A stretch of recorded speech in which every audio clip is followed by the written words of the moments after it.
Okay, I'm recording this. I don't know who's gonna hear it, but someone needs to know what happened. What's happening?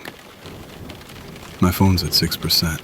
When it dies, I don't know what happens when it dies. 3 days ago, I woke up to my phone ringing. 3:47 in the morning. That time is burned into my brain now. I grabbed the phone without checking the number. You know when you're half asleep and you just answer? The voice on the other end was a woman. Calm. Too calm for that hour. David, listen to me carefully. Don't go to work tomorrow. Call in sick. Stay home. Please. And then the line went dead. Just like that. Gone. I sat there holding my phone, heart pounding, trying to figure out who the hell that was. The voice felt familiar, but I couldn't place it. Like hearing someone from a dream. I didn't sleep after that. I just lay there, staring at the ceiling, telling myself it was a wrong number. A prank. Maybe my ex doing something weird. But that voice...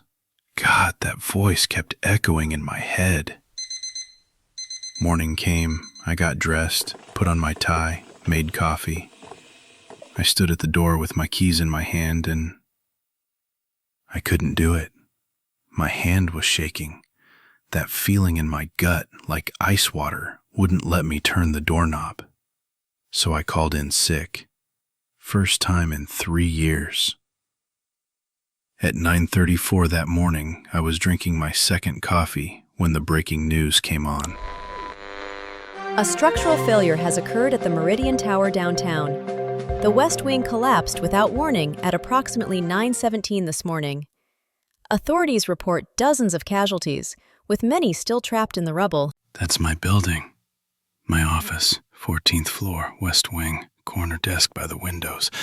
I would have been sitting there at 9:17. Every single day. I dropped my coffee and just stood there because that woman, that voice, she knew. Somehow, she knew. My phone rang again that afternoon, exactly 12 hours later, 3:47 p.m. I stared at it for 3 rings before answering. You listened. Good. Now listen again. Tonight at 9:13, someone will knock on your door. Don't answer. Hide in your bathroom. Lock the door. Turn off every light. Don't make a sound until sunrise. I tried to say something, but David, please. Just trust me. Hide. that night I locked every door, every window, checked them again and again. At 9 o'clock, I was sitting in my living room in total darkness, holding a kitchen knife, feeling completely insane.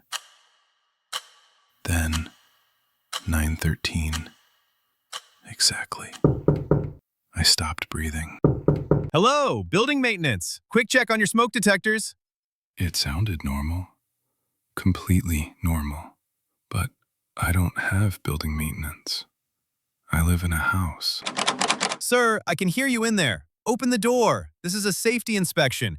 You're required by law. I backed toward the bathroom, slowly. Every step sounded like thunder. Then the scratching started.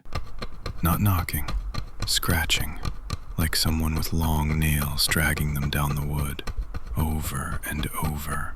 That wet scraping sound. It crawled under my skin. I locked myself in the bathroom, sat in the bathtub, covered my ears, tried not to scream. The scratching went on for 3 hours. When the sun came up, I finally came out. The front door was covered in gouges, deep ones, like something with claws tried to dig through solid oak. But I was alive, because she warned me. After that, it became a pattern. Every 12 hours, 3:47 a.m., 3:47 p.m., each call warned me about something new, something deadly. Don't take the red line subway. 3rd car. Don't drink anything at the coffee shop on 5th Street. Stay away from the park today. Every single one came true. A subway stabbing, a poisoning, a mass shooting, I stopped making decisions on my own.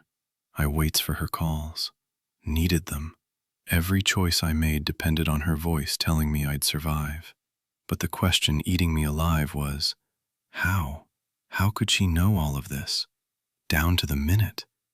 This morning the call came again, 3:47 a.m., but her voice was different. She was scared.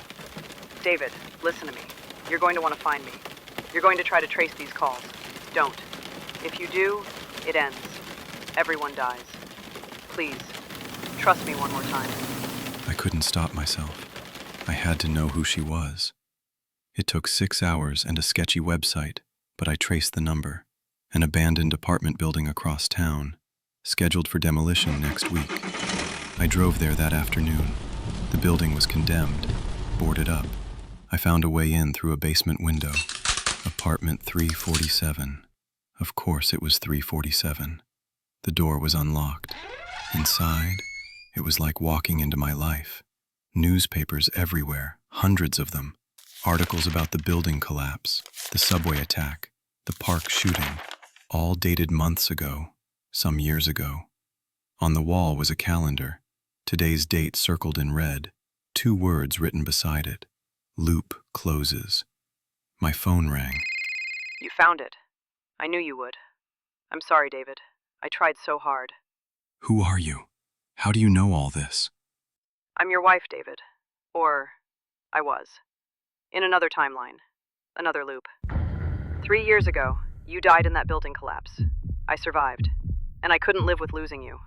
So I found a way to send messages back. To save you. Sarah? I've been living this loop for 3 years. The same 3 days. Over and over. Every time you die at the end. Every time I try to save you. This was the closest I ever got. This building, apartment 347, is... West Wing, 14th floor. I'm so sorry. We always make the same choices. You always come looking for me, and it always ends the same way. Sarah, how do I stop this? How do I... You can't. I've tried everything. But maybe, in the next loop, you'll listen. Hello? Who is this? It's almost 4 in the morning. David, listen to me carefully. Don't go to work tomorrow. Call in sick. Stay home, please. I'll save you. I promise. Even if it takes forever.